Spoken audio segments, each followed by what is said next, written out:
было волшебное время, когда царил великий матриархат.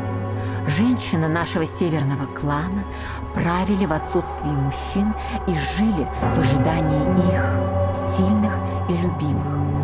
Мы были самым влиятельным кланом. Наши сейфы с деньгами и драгоценностями были зарыты в наших северных полях.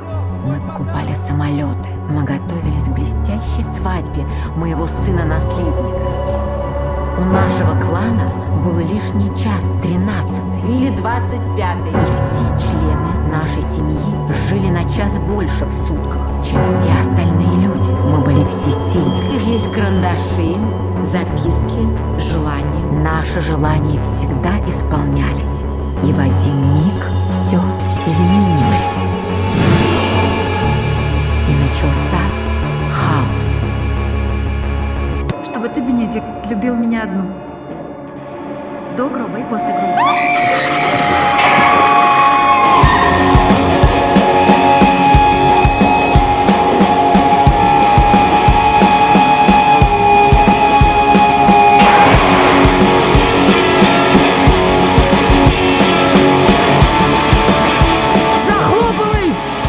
И стали гнить северные поля.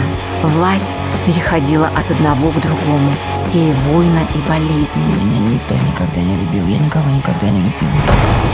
Я люблю тебя. И чтобы все спасти, кто-то из нас должен был умереть. Бенедикт мой, не твой. Не надо сюда больше звонить!